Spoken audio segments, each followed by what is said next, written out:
Kung Lunes hanggang Biyernes sa trabaho abala, kung Sabado habang nagpapahingay naglalaba, at kung Linggo kadalasan ay nagtitinda pa ng kung ano-ano basta alam nakikita. Sa dami ng mga binabayarang hulugan, hanggang sa pagtulog nagbibilang ang isipan. Bagay na totoo at hindi katakataka, marami ang ganyan ng buhay sa Amerika. O ang buhay sa Amerika, hindi laging langit at hindi laging masaya. Lalo na kung malayo ka sa iyong minamahal, oras, araw, buwan, taon ay parang mabagal. O ang buhay sa Amerika, hindi laging langit at hindi laging sagana.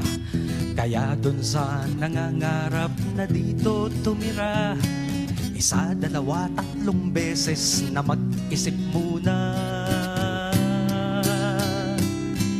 Dito'y pauutangin ka hanggang sa mabaon, susubsub ka sa hanap buhay para umahon.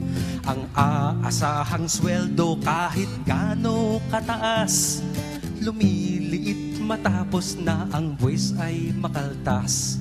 Dito'y marami ring nagtatagot tumatakbo, dahil sa ang papel nila'y hindi pa kumpleto. Mayroong napipilitang sa kano'y magpakasal, maging legal lamang kahit na yung kano'y bunga. O ang buhay sa Amerika, minsan ay malungkot, minsan ay katawa-tawa.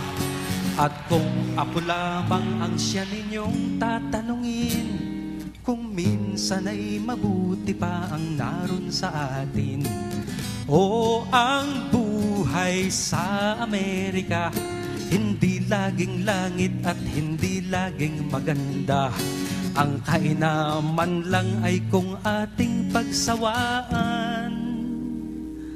Mayroong bansa tayong tiyak na mauuwian.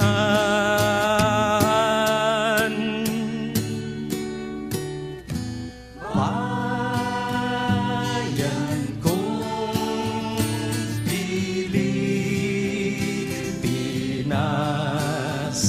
tayo'y kanyang tatanggapin kahit anong oras.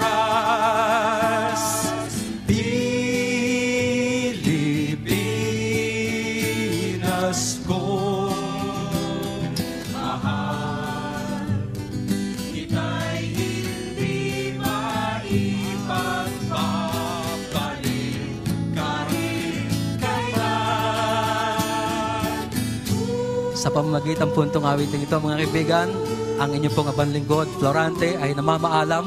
Maraming salamat po sa inyong lahat sa inyong pagpunta ngayon. Thank you very much, mga kaibigan, at mabuhay po kayo. Thank you!